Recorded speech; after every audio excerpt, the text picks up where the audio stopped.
My sister turned up unannounced at my beach house with her new spouse to stay a few days. That night she declared, "I require breakfast ready at 6 a.m. tomorrow. My husband wakes early and expects things his way. As the host, that's your duty."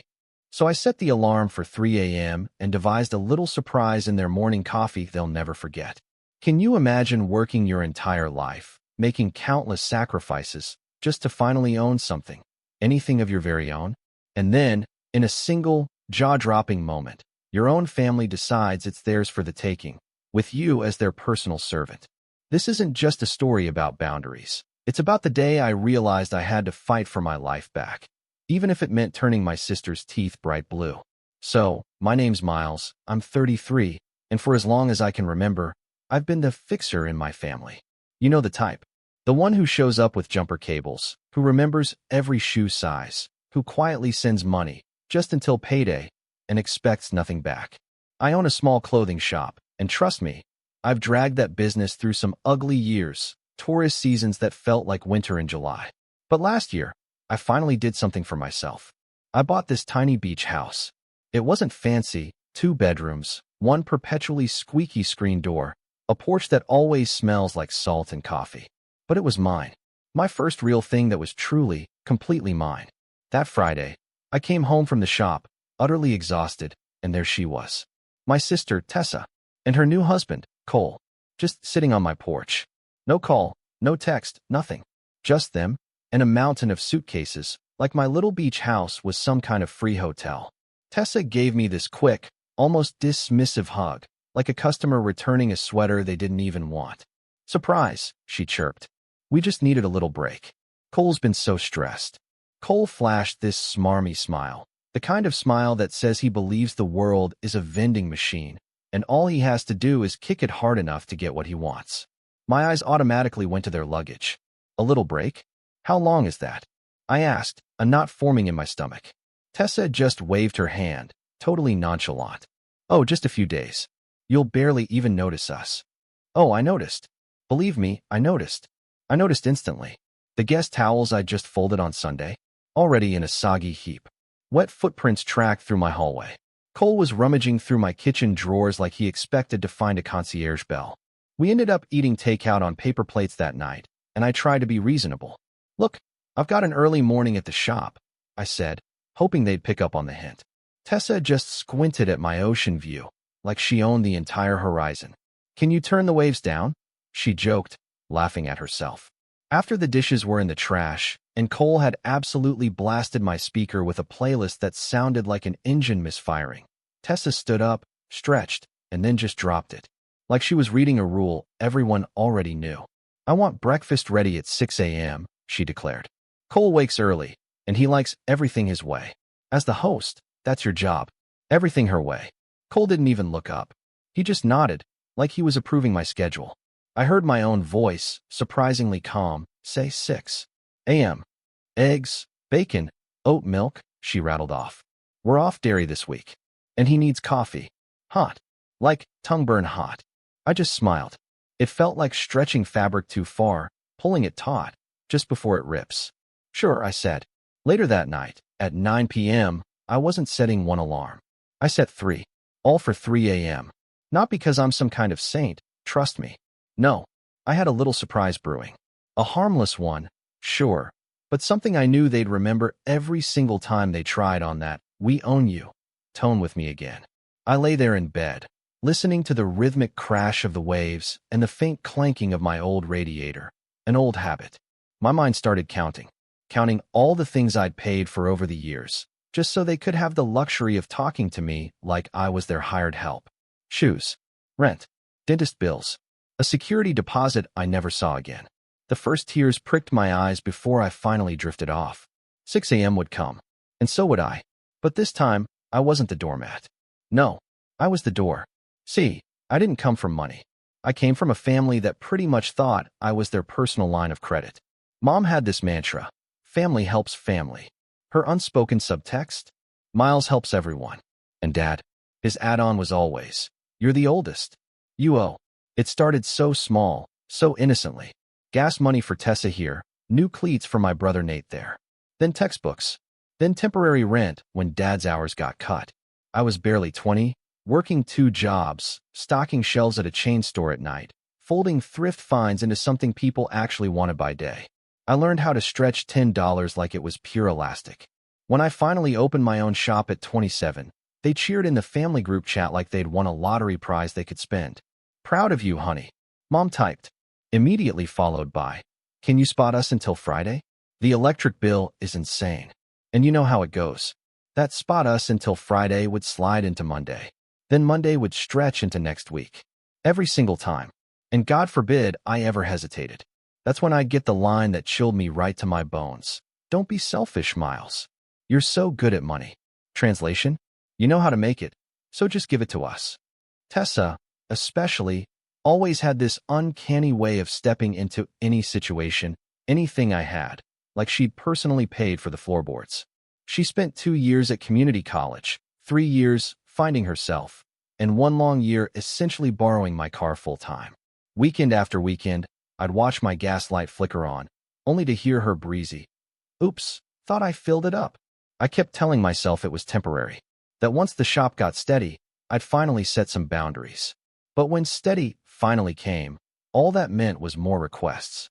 A new laptop for Nate for school, a security deposit for Tessa so she could finally move out, bridge money for Dad after some surprise tax thing, because apparently they never learned that surprise taxes show up every single April. My beach house wasn't some flashy flex, it was pure survival. The rent on my old apartment was skyrocketing, and honestly, the mortgage on this beat-up little cottage was cheaper than renting in town, plus it gave me storage for my shop inventory. I fixed it up myself. I sanded cabinets until my hands legitimately cramped, laid vinyl plank flooring while YouTube tutorials yelled instructions at me. I even bought a secondhand espresso machine because making my own coffee was cheaper than the app that knew my name. I kept the house quiet. I showed up for family birthdays. I sent gifts. I said no to absolutely nothing, because the one time I did try to say no, oh God, that was the winter Mom called, breathy, like she'd run a marathon to the phone, about Tessa's emergency. She's being evicted. It's not her fault. Her boss is a monster. Can she crash with you? Just 2 weeks. 2 weeks, of course, bled into 2 months. Tessa left dishes everywhere, like a trail of breadcrumbs. She'd post photos from my porch, captioning them with things like gratitude, while completely trashing my space. Then she had the audacity to ask for my credit card, just to hold the hotel deposit for a friend's bachelorette weekend. I said no. A clear, definitive no. She pouted. Then she cried. Then Mom called, naturally. "Don't punish your sister, Miles. You know she's sensitive." Sensitive? 2 days later, my bank sent a "thanks for your stay" alert from a hotel I'd never, ever been to. I froze. My blood ran cold. I called them, and they read me the card numbers. It matched a card I kept hidden for supply orders, tucked away in a drawer. The same drawer Tessa liked to rummage through for rubber bands. I confronted her. She just stared right through me, completely blank. "I borrowed it," she said, without a trace of remorse. "I said I'd pay you back. You didn't ask. You always say yes." Nate was in the doorway, listening to all of it, choosing silence like Dad always taught him. Tessa rolled her eyes. "God, Miles, you're so dramatic." I flipped on the light to the drawer. The card was back. Yes, but something else was gone. The fundamental sense that any of them understood that boundaries, that lines, even existed. I replaced the card. I moved the drawer. But I kept the peace, because holidays were coming, and I was just so tired. That's the trap, isn't it? You get tired, and they get everything. Then, 2 months later, another gut punch. I found out Mom had made a copy of my beach house key for emergencies and given it to Tessa. It slipped out accidentally at Sunday dinner. Mom was cheerfully plating meatloaf when she just said it. I told Tessa to keep that spare somewhere safe. Imagine if you lost yours. A spare for your little place, in case you lock yourself out. I stared at the ketchup glaze on my meatloaf, half expecting it to start talking back to me. "You copied my key," I said, my voice barely a whisper. Without asking.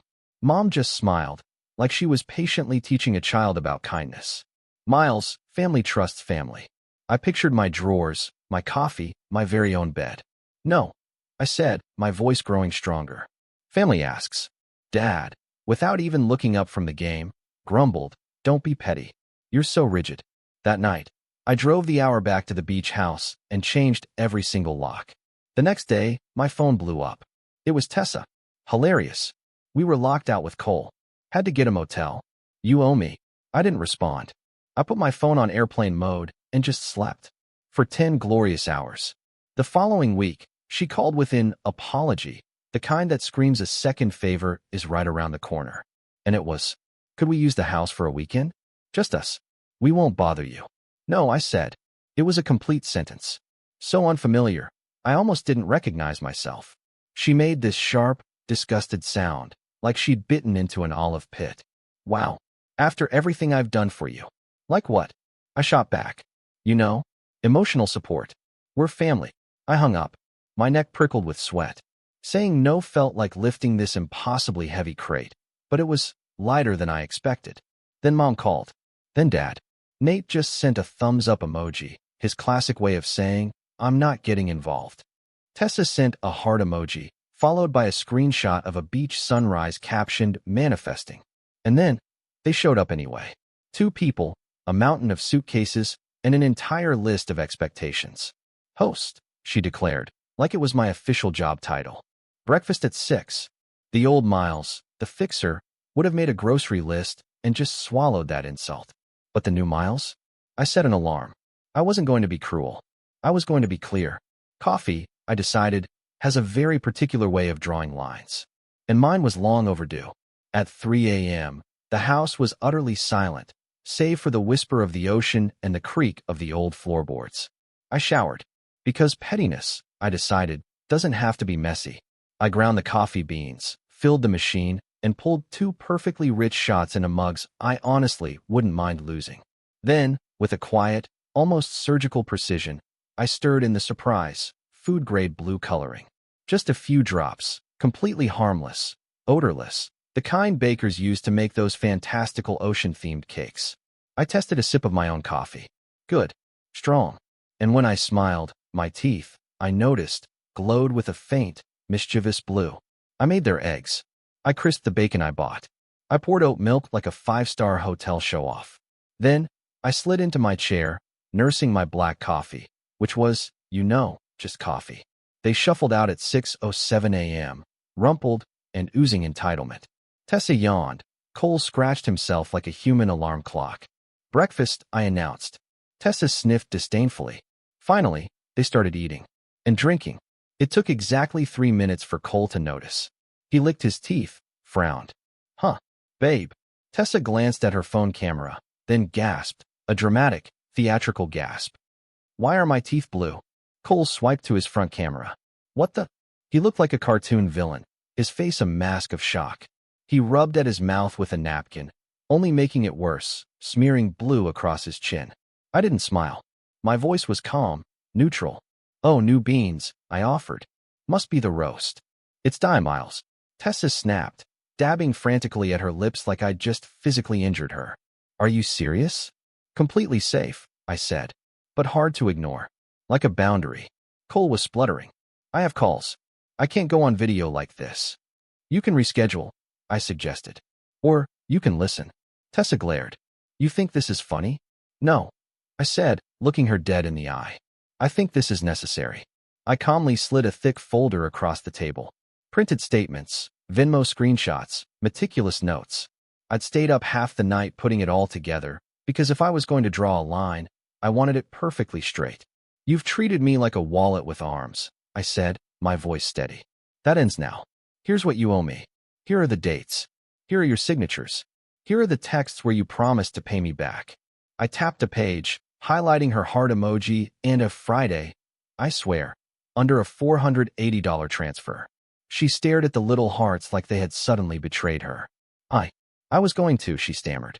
It's been 8 months, Tessa. Cole cleared his throat, trying to sound authoritative. We're family. You don't invoice family. You don't steal from family. I countered, still calm. You don't copy keys. You don't book weekends in my house in your head, and then just arrive with luggage. Tessa let out a small, almost humorless laugh, tiny, like she was testing a weapon.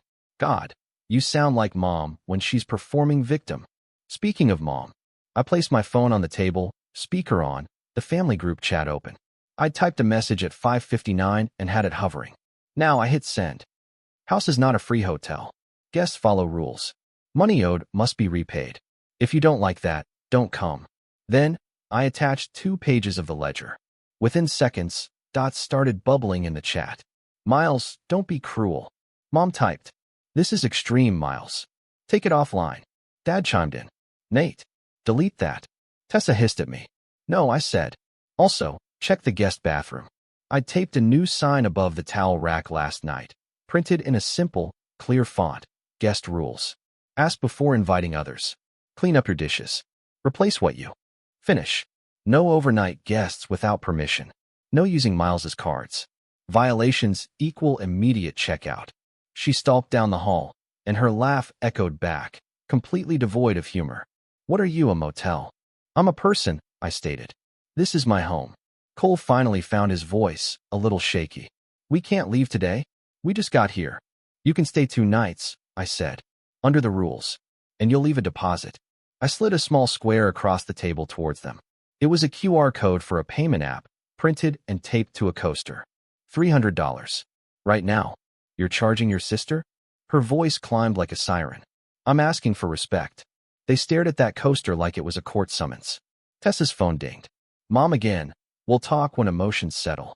Honey, Miles, don't embarrass the family. That word, embarrass, landed exactly the way it always did. Heavy with the shame they hoped I'd pick up and carry, so they wouldn't have to. But this time, I didn't pick it up. Pay the deposit, I said. Or pack. Cole swallowed hard. He scanned the code. On my phone, I heard the faint chirp of a completed payment.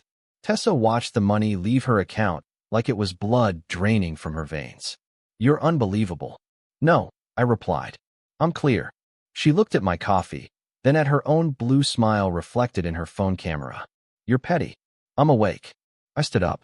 We're done pretending this isn't about money and power. You don't get both. Not here. The family chat exploded, turning from dots to frantic paragraphs. I calmly placed my phone face down. Eat while it's hot, I said, and left them on the porch with the vast ocean and their blue teeth to think about cause and effect. The tide, I realized, was finally coming in. And so was I. They stayed, but not happily. They moved through my house like reluctant customers in a store they couldn't afford, touching everything with their eyes, but not their hands. I went to work at the shop, leaving a clear, printed list on the kitchen counter. Check out Sunday by 10 a.m. Strip sheets. Run dishwasher. Leave keys. It felt utterly ridiculous to have to write that out. But it also felt like breathing fresh oxygen after being suffocated. At the shop, I steamed shirts and priced a new rack of summer linen. Locals wandered in, a tourist couple asked for the best fish tacos, and I told them, even throwing in a 10% discount, because they were genuinely kind and asked about the neighborhood like it was a living person. When the register closed that night, I opened my banking app and saw the deposit. Bright. Real. I felt the tiniest click inside me, like a lock finally engaging. The family group chat, of course, boiled all day. Mom sent the classics. We raised you better than this. Family isn't about money. Your sister is in a fragile place. Dad chimed in with logistics disguised as love. You know, Tessa can't afford deposits right now. You make more than your sister. Translation? Absorb the cost again, Miles. Meanwhile, Nate sent a single text that made me laugh out loud in the stockroom. A genuine, relieved laugh. Proud of you. When I got home, the kitchen was cleaner than it had ever been when Tessa was within a mile of it. The blue coffee surprise had worn off, but she kept checking her teeth anyway, still paranoid. Cole actively avoided my eyes. He'd found the sign in the bathroom and, to my surprise, actually obeyed it. That night, Tessa tried a new angle. She knocked on my bedroom door, then just stepped inside before I could even say come in.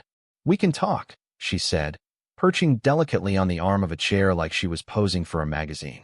I'm listening, I replied, not giving an inch. She smoothed her leggings. I'm sorry if you felt used. That's not an apology, I stated flatly. She ignored me, of course. I needed help. We both did. Cole had a thing with his old landlord and... Stop, I cut her off. You're adults. I pointed to the folder still on the table. You owe me $2,340. I am not your bank. Pay me back over 6 months. $50 a week. No interest. Missed 2 payments, and you don't come back here. Her eyes flashed. You'd ban me? Your sister? I'd ban anyone who treats me like a doormat, I said. You used to be nice. I used to have no boundaries, I corrected her. She scoffed. Mom said you'd get like this once you got your little house. It's not little to me. I stood up. Good night, Tess. She left, muttering about how success changes people, which, honestly, felt incredibly rich coming from someone who still thought my porch was a free resort. That night, I slept like a stone. Sunday morning, for the first time, they checked out on time. Sheets in a neat pile, dishes washed. There was a single sticky note on the counter. Deposit is enough, right? We didn't break anything. The smiley face was just a line, no eyes. After they finally left, I walked through every room, finding the usual: a sprinkle of sand, a lone fork under the couch, a candle burned down to the label. But nothing stolen, nothing new broken. Progress. I sat down with my coffee and sent one more message to the family group chat. New policy. No one stays without written permission. Deposits required. Boundaries are not up for debate. I honestly half expected lightning to strike. Instead, silence. Then, a text from Mom. Miles, you've changed. Changed, indeed. At the shop that week, I felt lighter. Customers noticed. Nice to see you smile, Miles, Mrs. Alvarez said as she tried on a chain dress, telling me all about her granddaughter's piano recital like it was the Super Bowl. I upgraded my POS app so I could send invoices cleanly. I even put together a tiny website page, quietly titled House Rules, with a password only my family would get. It felt extreme, maybe, but it also felt like a solid fence, finally built around my life. Midweek, Tessa paid the first $50. Then another $50. I was genuinely shocked. Friday, she missed a payment. But Monday, she made it up with a string of grimacing emojis. Then, on Thursday, a text. You humiliated me with the coffee. I typed and deleted 3 different drafts. I finally settled on. You humiliated yourself by taking without asking. The coffee was just a mirror. She left me on read. 2 Saturdays later, a woman walked into the shop and asked for me by name. She was tall, with a precise tin line where a wedding band used to be. I'm Dana, she said. Cole's landlord. Former? I asked, a sense of dread creeping in. Oh, she replied, looking around my shop like it might be bugged. He put you down as a reference for a new place. I told her the truth. I didn't hold back. That he pays when he's cornered. She let out a long, weary exhale. He also used your address on an application. No, I said, my voice sharp. He absolutely does not. Thought you'd want to know. She placed a business card on the counter. Also nice linen.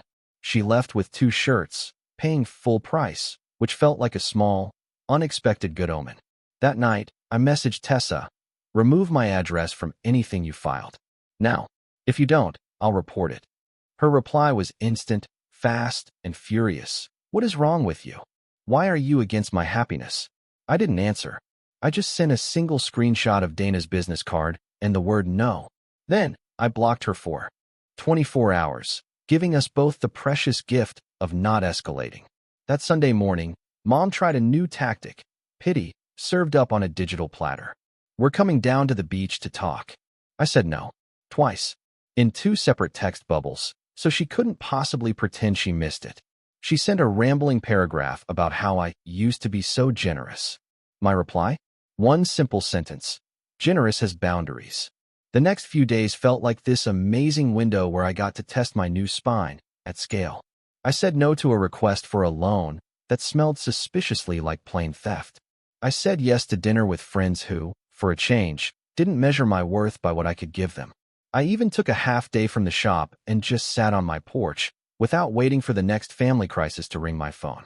When trouble finally did roll in, it came exactly how I'd started to expect, loud and incredibly public. Tessa blew up the family chat with a dramatic monologue about how I had changed the energy of the family by making money a weapon. It got likes from 2 cousins who owe everyone back pay for babysitting, and a heart from Dad, who loves any post that isn't about him. But then, something completely new happened. Aunt Renee, who never gets involved, typed, he's right. Pay people back. Leave his house alone. And then my grandmother, who usually only communicates in recipes and weather reports, added, boundaries are good. I'm proud of you, Miles. I stared at my screen, genuinely wondering if it was some kind of deep fake. Tessa finally quieted down. The payment plan continued, grudgingly, but it continued. Cole eventually removed my address after his application got rejected anyway. Mom tried 2 more times to push me into hosting a family 4th of July at my place. Only if everyone pays their share and cleans up after. I told her. That's tacky, she gasped. So is freeloading, I replied. She sent a sigh emoji, large enough to cover a car. On an ordinary Tuesday, a couple in their 40s came into the shop. They'd driven 2 towns over, they said, because a friend told them. That store owner will treat you like a person.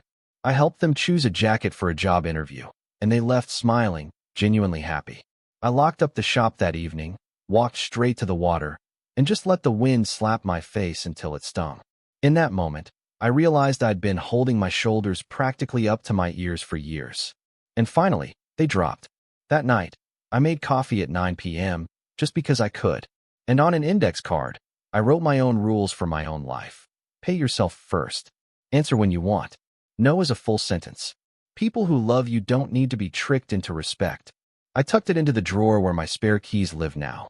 There is no spare key for anyone else. I slept with the window open. The house breathed. And so did I. A month after Blue Coffee Day, Tessa asked to meet. Her suggestion? A public place, which immediately told me she was actually trying not to perform a show for once. We picked a quiet cafe, 2 towns inland, somewhere no one knew us as those siblings. She came alone. No Cole, no suitcase energy, just a sweatshirt, her hair thrown up, and a look I recognized from when we were kids and she'd scraped her knee. Stubborn pain. I made the payments, she said, her voice flat. You did.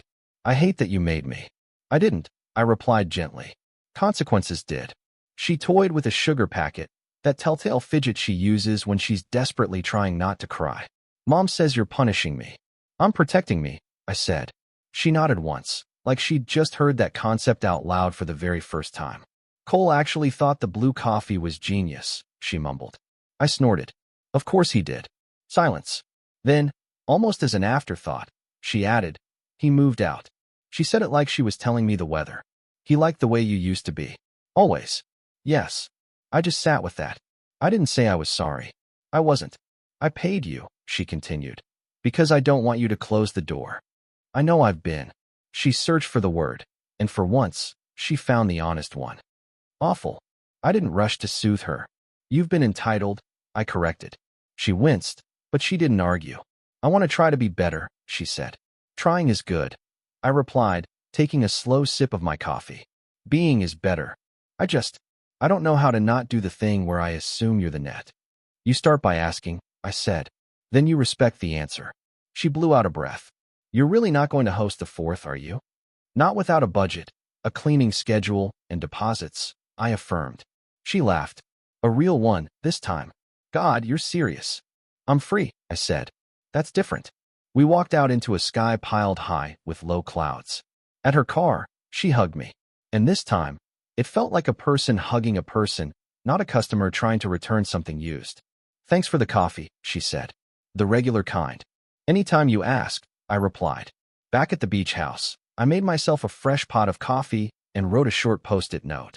I stuck it to the inside of my front door, so only I see it when I lock up. It reads, I am not a wallet. I am not a hotel. I am Miles. I choose who and how. Mom still tries, bless her. She calls with those soft, buttered edges in her voice. We should do a family weekend down there, Miles. It would be healing, maybe. I say, with rules. She sighs, a big, dramatic sigh. Boundaries, Miles. Boundaries. Yes, I say. It's become my favorite word. At the shop, I watch a kid try on a jacket, jamming his hands into the pockets like he's just found hidden treasure. His dad pays and says, You run a good place. Thanks. I tell him, and I mean it more than he could possibly know. The register dings. The doorbell dings. And the ocean just keeps doing what it does, loud when it wants, quiet when it wants. No apologies. Sometimes, I think about the person I used to be, the one who equated love with loans, who measured his worth in favors delivered precisely on time. He was doing his best with the tools he had. But now, I'm doing my best with much, much better ones. Blue coffee wasn't revenge. It was a boundary, delivered in a mug. A lesson that washed off with toothpaste, eventually. The real change? That's the part that doesn't fade. I no longer ask to be treated well. I require it. I pay my bills. I refuse theirs. I am generous on purpose, not under pressure. If you've ever been the bank, the couch, the spare key for someone else, hear it from a man who learned the long, hard way. No is the love you give yourself. And when you give it, people either grow up or they go away. And honestly, both are peace. I lock my door. I walk to the water. The horizon doesn't ask permission to exist. Neither, anymore, do I. So what about you? Have you ever had to draw a line in the sand with someone you love? What did you do? Or what would you do if your family showed up with this kind of entitlement? I'd love to hear your stories in the comments below.